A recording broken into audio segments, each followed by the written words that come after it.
नमस्कार. तुमचं नाव सांगा की सर. सुरेश तात्या कांबळे. सुरेश तात्या कांबळे, गाव इस्लामपूर.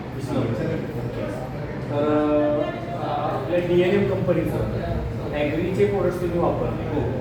क्रॉप नीड आणि ॲक्टिवेटर हां. कुठल्या पिकासाठी वापरलं होतं? ऊसासाठी ऊसासाठी.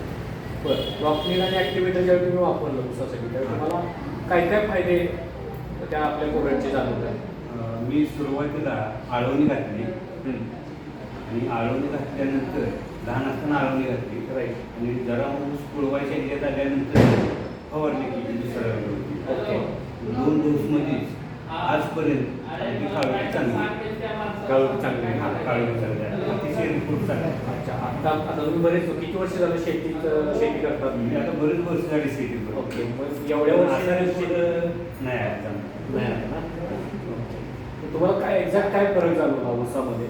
म्हणजे आपल्याकडे त्याला त्या औषधाचा रिपोर्टच चांगला आला. काय काय रिपोर्ट आला? ऊसाची जाडी वाढली, राईट. उंची वाढली आणि काळोखी राहील. ओके. त्यामुळे ऊसावर चांगलं हे झालं. अच्छा, तर तुम्ही समाधानी आहात? अतिशय मग शेतकऱ्यांना काय आव्हान करावं? प्रत्येक शेतकऱ्यांना मी सांगतो हां. की तुम्ही औषध असं घेतलेलं आहे, ते औषध तुम्ही वापरा, त्याच्यातून तुमच्यात परिवर्तन होईल. म्हणजे तुम्ही खूप समाधानी आहात? अगदी.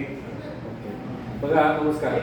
कांबळे सर आहेत. क्रॉप नीड ॲक्टिवेटर आपल्या ॲग्रीचे प्रोडक्ट्स आळवणी आणि फवारणी दोनच डोस दिल्यानंतर सुद्धा खूप छान पद्धतीनं त्यांना रिझल्ट आलेला आहे. तर नक्कीच आपल्या DNMचं जे तंत्रज्ञान आहे ना ते खूप छान आहे आणि सेंद्रिय तंत्रज्ञान आधारित केलेलं आहे आणि त्या जास्तीत जास्त शेतकऱ्यांनी त्या तंत्रज्ञानाचा वापर करून आपलं उत्पादन वाढवण्यासाठी प्रयत्न करा. ओके, धन्यवाद कांबळे सर.